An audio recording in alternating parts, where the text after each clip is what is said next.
Subscribe and share my channel Sudarsana. శ్రీమాత్రే నమః. శ్రీ గురుభ్యో నమః. సన్మార్గ కథలు శీర్షికన దేవి అనుగ్రహం. ఒక కొండ ప్రాంతం వద్ద ఒక సాధువు తపోమయ జీవితాన్ని గడుపుతూ ఉన్నాడు. ఆయన ఆకాశాన్నే పైకప్పుగాను పచ్చిక నేలనే పడకగాను చేసుకుని జీవిస్తున్నాడు. ఇలా ఉండగా ఒకరోజు ఆ సాధువు ధ్యానంలో మునిగి ఉండగా ఆయన మనస్సులో ఏదో అనిర్వచనీయమైన అనుభూతి స్పందన పుట్టాయి. అందుకు కారణం ఏమిటని కళ్ళు తెరిచి చూశాడు. ఆశ్చర్యం! ఆయన ఎదుట సంపదలకు అధిష్టాన దేవత అయిన లక్ష్మీదేవి ప్రత్యక్షమై ఉంది. వెంటనే సాధువు నిలబడి ఆమె పాదపద్మాలకు సాష్టాంగ నమస్కారం చేశాడు. అప్పుడు లక్ష్మీదేవి ప్రసన్నంగా ఆ సాధువుతోటి ఇలా అంది: నాయనా, బీజం తనకు తగిన ఫలాన్ని ఇస్తుంది. మంచి చేస్తే మంచిని పొందటము, చెడు చేస్తే చెడు ఫలితం లభించటము దైవవిధి. నువ్వు నీ గత జన్మలో ఎన్నో పుణ్యకార్యాలు చేశావు. అందువలన నేను నీ వద్ద కొంతకాలం ఉంటాను. నా అనుగ్రహం ఉన్నంత వరకు నీకు ఎలాంటి ఆపద రాదు. ప్రజలు, రాజు నిన్ను స్తుతించి శ్లాఘిస్తారు. నిన్ను అనుగ్రహించటానికే నేను ఇప్పుడు వచ్చాను. దేవి మాటలు విని ఆ సాధువు వినమ్రతతో చేతులు జోడించి ఇలా అన్నాడు: తల్లి, ప్రజలు, రాజు శ్లాఘించినా, దూషించినా లేక నిర్లిప్తంగా ఉన్నా నాకు ఒక్కటే. రాచమర్యాదలు లౌకికులకు గొప్పగా ఉండవచ్చు, కానీ నిజానికి అవి అల్పమైనవి. భగవంతునికి సాటి అయినది ఏదీ లేదు. తల్లి, నాకు అనురక్తి రాహిత్యము, భగవద్ధ్యానము నిజమైన సంపదలు. సాటి లేని ఆ సంపదలే నాకు అమిత సంతోషాన్ని అందిస్తాయి. వేరే సంపదలు సాధు అయిన నాకు ఎందుకు? నీ అనుగ్రహం లభించదా అని సంసారులు అనేకులు పడిగాపులు కాస్తున్నారు. వారిని నువ్వు అనుగ్రహిస్తే వారికి ఎంతో ప్రయోజనం ఉంటుంది. గుడ్డివానికి లభించే అందమైన చిత్రం మళ్ళీ సాధు అయిన నాకు అది అవసరం లేదు. సంపదల పట్ల నాకు ఎలాంటి అనురక్తి లేదన్న విషయం తల్లి నీకు తెలియంది కాదు. అప్పుడు దేవి అనురాగం ఉట్టిపడే ధోరణిలో ఇలా అంది: నాయనా, నీ మనస్సు నాకు తెలుసు, కానీ కర్మ విధికి నేను నువ్వు కట్టుబడ్డవారమే. నీ పుణ్యకార్యాల సత్ఫలం తీరేదాకా కొంతకాలం నీ వద్ద ఉండి వెడతాను. అందుకు నువ్వు అడ్డు చెప్పకు. అందుకు సాధువు: నీ లీలలను నిరోధించటం ఎవరి తరం? నీ ఇష్టం మేరకే జరగని. కానీ ఒక ప్రార్థన: నీ అనుగ్రహం నన్ను విడిచి వైదొలగడాన్ని నువ్వు కాస్త ముందుగా నాకు తెలిపితే సంతోషం అని వేడుకున్నాడు. దేవి ఆ సాధువు వేడుకోలుకు సానుకూలంగా స్పందించింది. ఆ క్షణం నుంచి తన కటాక్షం ఆయన మీద ప్రసరిస్తూ ఉంటుందని చెప్పి అంతర్ధానమయ్యింది. తరువాత సాధువు పుణ్యకార్యాలు సైతం బంధించే ఒక రకమైన బంగారు సంఖ్యలే. దేవి కటాక్షం నన్ను విడిచి పూర్తిగా వైదొలిగినప్పుడే చివరి సంఖ్యలా విడిపడుతుంది అని అనుకున్నాడు. సాధువు అలవాటు ప్రకారం కొండ ప్రాంతం చేరువలో ఉన్న ఏటిలో స్నానం చేసి తిరిగి వస్తున్నాడు. అప్పుడు ఆయన కళ్ళ ముందు నేల విచ్చుకొని తద్వారా ఏర్పడ్డ చీలిక నుండి బంగారు నాణేలు నిండిన ఒక ముంత పైకి వచ్చింది. అదంతా చూసి సాధువు దేవి లీలను తలుచుకుని తనలో తానే నవ్వుకున్నాడు. ఆ బంగారు నాణేలు ఆయన మనస్సులో ఎలాంటి ఉద్వేగం జనింపచేయలేదు. వాటిని ముట్టుకోకుండా ఆ సాధువు సరాసరి కొండ ప్రాంతం వద్దనున్న తన బసకు వెళ్ళిపోయాడు. సాధువు ఉంటున్న కొండ ప్రాంతానికి చేరువలోనే రాజశేఖరం అనే ఒక పెద్ద నగరం ఉంది. ఆ నగరాన్ని రాజధానిగా చేసుకొని పరాంతకుడనే రాజు ఆ రాజ్యాన్ని పరిపాలిస్తూ ఉన్నాడు. ప్రజలు, రాజు నిన్ను శ్లాఘిస్తారు అని దేవి మాటలు సాధువుకు జ్ఞాపకానికి వచ్చాయి. దేవి మాటలు ఎలా ఫలిస్తాయో పరీక్షించి చూద్దామనే భావన ఆయన బాలక మనస్సులో తమాషాగా తలెత్తింది. అంతే, సాధువు కొండ ప్రాంతాన్ని వదిలి బయలుదేరాడు. రాజైన పరాంతకుని రాజసభకు సరాసరి వచ్చి చేరుకున్నాడు. ఆ సమయంలో రాజు సభలో కొలువుదీరి ఉన్నాడు. ఆ సభలో అప్పుడు మంత్రులు, సేనాపతులు, పురప్రముఖులు, ప్రజలు సమావేశమై ఉన్నారు. రాజు పరిపాలనా వ్యవహారాలను గురించి సభలో చర్చిస్తున్నారు. అదే సమయంలో మన సాధువు వడివడిగా సభలో ప్రవేశించాడు. మర్యాద సూచకంగా అందరూ లేచి నిలబడ్డారు. రాజు చేతులు జోడించి సాధువుకు స్వాగతం పలకటానికై సింహాసనం నుండి దిగివచ్చాడు. అందరి దృష్టి అప్పుడు సాధువు మీదనే నిలిచి ఉంది. రాజైన పరాంతకుడు స్వాగతం పలుకుతూ సాధువు ముందు ప్రణమిల్లాడు. నా అనుగ్రహం ఉన్నంతవరకు నీకు ఎలాంటి ఆపద రాదు అన్న దేవి మాటలను పరీక్షింపదలిచిన సాధువు తన ముందు ప్రణమిల్లిన రాజు తలను కాలితో తన్నాడు. రాజు తల మీద ఉన్న నవరత్న ఖచిత కిరీటం కాస్త దూరంలో పోయి పడింది. అంతే. సాధువు ఆ అనుచిత చర్య సభలో చెప్పనలవి గాని ఉద్రిక్తతను నెలకొల్పింది. భటులు సాధువును చంపటానికై తమ కత్తులు దూశారు. అనుచిత చర్యకు పాల్పడ్డ సాధువుకు శిరశ్ఛేదం తప్పదు అని అందరూ భావించారు. కొన్ని క్షణాలు రాజ్యసభ కోపోద్రేకంతో ఊగిపోయింది. సాధువు అనుచిత చర్యకు కారణం అర్థం కాక రాజు తెల్లబోయాడు. తన కాలును నరికివేయమని రాజు ఆదేశమిస్తాడని సాధువు అనుకున్నాడు. ఈ సంఘటనను దేవి పరికించింది. సాధువు ఉద్దేశాన్ని గ్రహించింది. సాధువుకు అమర్యాద కానీ ఆపద కానీ రాకూడదని అప్పుడు ఆమె ఒక అద్భుతాన్ని సృష్టించింది. దాని పర్యవసానంగా మరుక్షణమే దూరంలో పడి ఉన్న రాజు నవరత్న ఖచిత కిరీటం నుండి ఒక త్రాచుపాము బుసకొడుతూ బయటికి వచ్చి పడగ విప్పి ఆడసాగింది. హఠాత్తుగా త్రాచుపామును చూసిన రాజు, సభలో ఉన్నవారు కిరీటంలో ఎలాగో ఈ పాము దూరి ఉంటుంది, అది గమనించని రాజుగారు అలవాటు ప్రకారం కిరీటాన్ని ధరించి ఉంటారు. కొండ ప్రాంతాన నివసిస్తున్న ఆ సాధువు త్రికాలజ్ఞుడు. రాజుగారి మరణగండం తప్పించటానికి స్వయంగా ఆయనే ఇక్కడకు ఇచ్చేశారు అని అందరూ అనుకున్నారు. క్షణం క్రితం సాధువు మీద సభలో వారు వ్యక్తం చేసిన కోపం ఇట్టే ఎగిరిపోయింది. కృతజ్ఞతాభావం పెళ్ళూపుకింది. అందరూ తమ రాజుగారి ప్రాణాలు కాపాడిన కరుణామయుడంటూ ఆ సాధువును మనస్ఫూర్తిగా శ్లాఘించారు. చేతులు జోడించి ఆయనకు నమస్కరించారు. కొందరు సాష్టాంగ ప్రణామాలు చేశారు. కృతజ్ఞతాభావంతో ఉద్వేగభరితుడైన రాజుకు నోట మాట రాలేదు. సాధువు ముందు పదే పదే ప్రణమిల్లసాగాడు. మహాత్మా, సాక్షాత్తు ఆ దైవంలా వచ్చి మృత్యువు నుండి నన్ను రక్షించారు అంటూ గద్గద స్వరంతో కళ్ళు చెమ్మగిల్లుతూ ఉండగా పలికాడు రాజు. మహారాణి, సభలోని ప్రముఖులు సాధువుకు పదే పదే ప్రణమిల్లారు. రాజుగారి ప్రాణాలు రక్షించిన మహాత్ముడంటూ కృతజ్ఞతతో దేశం యావత్తు కొనియాడసాగింది. రాజును తన్నిన నాకు నిజానికి శిక్ష పడవలసి ఉంది, కానీ దేవి అనుగ్రహం ఉండడం వలన శిక్షకు బదులుగా ఇంతటి ప్రశంస నాకు లభించింది అని సాధువు గ్రహించకపోలేదు. తన పట్టపు ఏనుగు మీద సాధువును అధిరోహింపచేసి మేళతాళాలు మోగుతుండగా రాజు ఊరేగించాడు. ఊరేగింపు జరుగుతూ ఉన్నప్పుడు సాధువు దేవి అనుగ్రహ లీలను తలుచుకొని విస్తుబోయాడు. ఊరేగింపు వైభవోపేతంగా జరిగి ముగిసింది. సాధువు ఇంకా తాను కొండ ప్రాంతంలోని తన బసకు తిరిగి వెడతానని చెప్పాడు. ఆయనను పంపించడం రాజుకు సుతరాము ఇష్టం లేదు. రాజు అభిమానం ఉట్టిపడుతున్న ధోరణిలో సాధువును అంతఃపురంలోనే ఉండి తమను అనుగ్రహించమని చేతులు జోడించి వేడుకున్నాడు.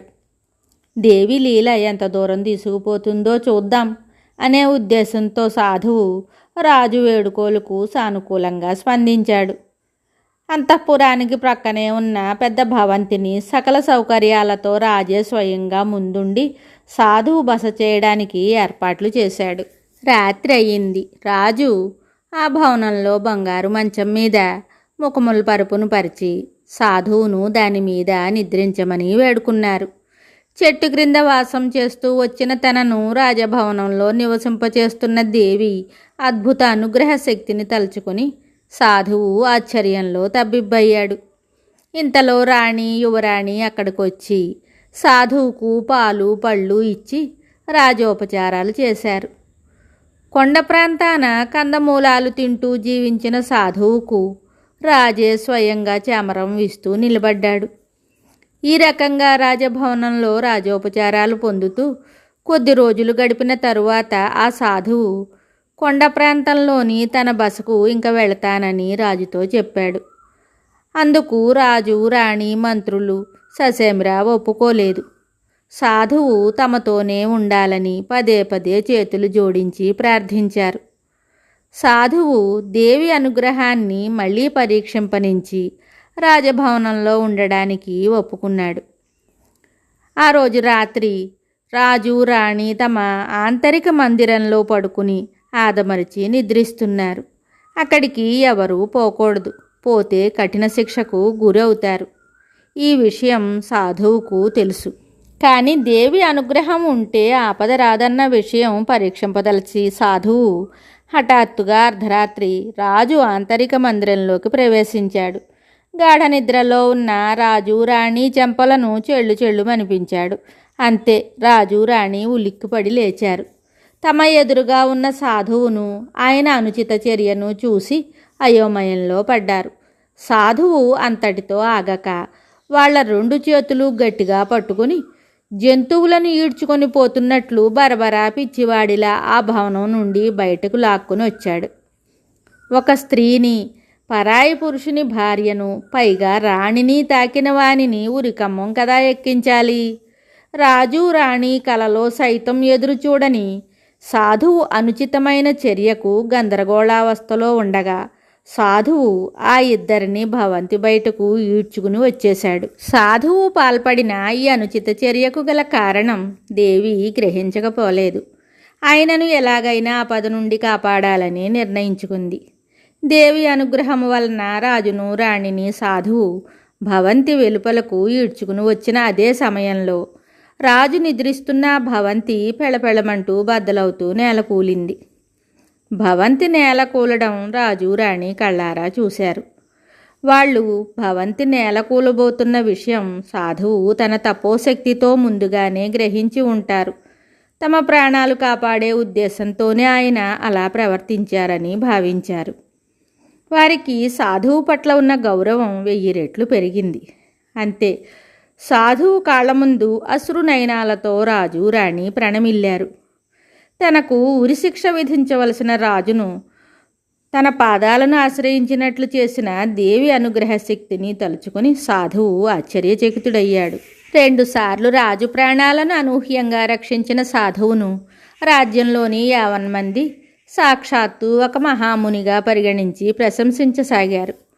కొన్ని రోజులు గడిచాయి. ఒకరోజు సాయంత్రం వేళ సాధువు అంతఃపురానికి చెందిన తోటలో పచార్లు చేస్తున్నాడు. హఠాత్తుగా ఆయన దృష్టి తనకు ఎదురుగా కనిపిస్తున్న మామిడి చెట్టుకు వేళ్లాడుతున్న ఒక మంచి మామిడి పండు మీద పడింది. వెంటనే సాధువు దాన్ని తెంచి తన చేతిలో ఉంచుకున్నాడు. ఇంతలో ఆయనను చూడటానికై రాజు అక్కడికి వచ్చాడు. ఆ పండును సాధువు రాజుకు ఇచ్చాడు. ఆ మామిడి పండును ప్రసాదంగా స్వీకరించి రాజు ఆనందంగా అంతఃపురానికి తిరిగి వెళ్ళిపోయాడు. దాన్ని ఉదయం తిందామనే ఉద్దేశంతో తన గదిలో ఒక చోట పదిలపరిచాడు. నాటి రాత్రి సాధువు ఆదమరిచి నిద్రిస్తున్నప్పుడు ఆయనకు ఒక కల వచ్చింది. ఆ కలలో దేవి ప్రత్యక్షమయ్యింది. నేను నిన్ను విడిచి వెళ్ళిపోతున్నాను. ఈ క్షణం నుండి నా అనుగ్రహం నీకు తోడుగా ఉండదు అని చెబుతూ అంతర్ధానమయ్యింది. దేవి పలుకులు విన్న సాధువుకు కల చెదిరి మెలకువ వచ్చింది. ఉదయం రాజు నుండి సెలవు పుచ్చుకుని కొండ ప్రాంతాన ఉన్న తన బసకు వెళ్ళిపోదామని సాధువు నిర్ణయించుకున్నాడు. మర్నాడు ఉదయం అయ్యింది. సాధువు తనకు ఇచ్చిన మామిడి పండును ప్రసాదంగా ఎంచి రాజు నోటబెట్టుకుని కొరికాడు. అంతే, మరుక్షణమే రాజుకు తల గిర్రున తిరిగినట్లయింది. ఒళ్ళు తూలి స్పృహ తప్పి పడిపోయాడు. అది చూసి రాణి తల్లడిల్లిపోయింది. భటులు రాజవైద్యులను తోడుకొని రావడానికి పరిగెత్తారు. వైద్యులు రివ్వున వచ్చి గబగబా ఏవేవో ఔషధాలిచ్చి రాజుకు స్పృహ తెప్పించి ప్రాణాపాయం నుండి కాపాడారు. రాజు తినాలనుకున్న మామిడి పండును సమగ్రంగా పరిశోధించి దానిలో విషం ఉన్నట్లు నిర్ధారించారు. రాజు తన మంత్రులను సమావేశపరిచి పై సంఘటన గురించి చర్చించారు. చర్చానంతరం అందరూ ఒకే నిర్ణయానికి వచ్చారు. ఆ సాధువులో వంచన బీజం మొలకెత్తింది. దాంతో రాజ్యపాలన కాంక్షతో రాజుగారిని అడ్డు తొలగించి రాజ్యాన్ని కైవసం చేసుకోవాలని పన్నాగం పన్నాడు. కనుక అతడికి మరణదండన విధించాలి. కానీ రాజు తొందరపడక నిదానంగా ఆలోచించి ఇలా అన్నాడు: ఆ సాధువు నన్ను మరణం నుండి రక్షించాడన్నది నిర్వివాదాంశమైన వాస్తవం. అందుకు కృతజ్ఞతగా నేను ఆయనకు మరణదండన విధించటం ఏ విధంగానూ ధర్మం అనిపించుకోదు. కానీ అదే సమయంలో ఆయనను ఇకపై అంతఃపురంలో ఉంచుకోవటం తెలివి తక్కువతనమే అవుతుంది. కనుక వెంటనే సాధువును కొండ ప్రాంతం వద్ద దింపిరండి. రాజు నుండి సెలవు పుచ్చుకుని బయలుదేరాలని వేచి ఉన్న సాధువు దగ్గరికి భటులతో మంత్రి వెళ్ళాడు. తరువాత నగరానికి వెలుపల ఉన్న కొండ దగ్గరకు సాధువును తీసుకుని వెళ్ళారు. అప్పుడు మంత్రి సాధువుతోటి ఇలా అన్నాడు: ఏయ్ సాధువు, మా రాజుగారు చాలా మంచివారు కాబట్టే మామిడి పండులో విషం పెట్టి రాజ్యాన్ని కైవసం చేసుకోవాలన్న నీ పన్నాగం తెలిసి నిన్ను చంపకుండా కొండ ప్రాంతం వద్ద వదిలిపెట్టి రమ్మని ఆదేశించారు. ఇంక నువ్వు మరిచిపోయి నగరంలోకి కాలు కనుక పెడితే నీ మెడ మీద తల ఉండదు, జాగ్రత్త అని హెచ్చరించి మంత్రి పరివారంతో నగరానికి తిరిగి వెళ్ళిపోయాడు. సాధువు దేవి చేసిన లీలను ఆస్వాదించాడు. ఆయనకు అంతా ఒక ఆటగా అనిపించింది. తనకు తానే ఇలా చెప్పుకున్నాడు: దేవి, నీ అనుగ్రహం ఉన్న కారణంగా బికారినైన నాకు అంతఃపురంలో రాచమర్యాదలు జరిగాయి. కీడులను మేళ్లుగా మార్చి నువ్వు కటాక్షించావు. నీ లేలమ్మ. నీ అనుగ్రహం వైదొలగగానే అంతఃపురం నుండి నేను గెంటబడ్డాను. బ్రహ్మరథం పట్టిన రాజు ప్రజలు నన్ను దుమ్మెత్తడం ప్రారంభించారు. తరువాత ఆ సాధువు జరిగినదంతా మర్చిపోయి కొండ ప్రాంతం వద్దనే తన తపోమయ జీవితాన్ని మరింత శ్రద్ధాభక్తులతో కొనసాగించాడు. ఈ కథలో భగవంతుని అనుగ్రహ శక్తి, అనుగ్రహ రాహిత్య శక్తి మనకు తేటతెల్లమవుతున్నాయి. ఒక వ్యక్తికి భగవంతుని తోడ్పాటు ఒక్కటి మాత్రమే ఉండి మరే తోడ్పాటు లేకున్నా మేలే కలుగుతుంది. భగవంతుని ఉనికిని విశ్వసించి ఆయన మీదనే ఆధారపడి జీవించేవారు భాగ్యశాలురు. దైవాన్ని నమ్ముకున్న వారికి ఆశాభంగం ఉండదు. దైవం తోడ్పాటు లేకుంటే లోకంలోని సమస్త లౌకికమైన తోడ్పాట్లు చేకూరిన పరాజయమే ప్రాప్తిస్తుంది. కృష్ణ పరమాత్మ తోడ్పాటు చేకూరడం వలన పాండవులు ఎన్నో కష్టాలను అధిగమించి విజయం సాధించారు. దైవం తోడ్పాటు లేకుండటంతో లౌకికమైన అపరిమిత బలాన్ని పొంది ఉన్నప్పటికీ దుర్యోధనుడు పరాజయాన్నే పొందాడు. నమ్మిన వారికి నటరాజు, నమ్మని వారికి యమధర్మరాజు. దైవానుగ్రహం ఉంటే బలిష్ఠుడైన శత్రువు సైతం పలాయనం చిత్తగిస్తాడు. అదే దైవానుగ్రహం లేకుంటే అర్భకునికి కూడా మనం భయపడవలసి వస్తుంది. కృష్ణుని తోడ్పాటుతో మహత్తర విజయాలు సాధించిన అర్జునుడు శ్రీకృష్ణ నిర్యాణానంతరం ఆయన అనుగ్రహం లేని కారణంగా పరాజయాలనే పొందినట్లు మహాభారతం చెప్తుంది. శుభం. Subscribe and share my channel Sudarsana.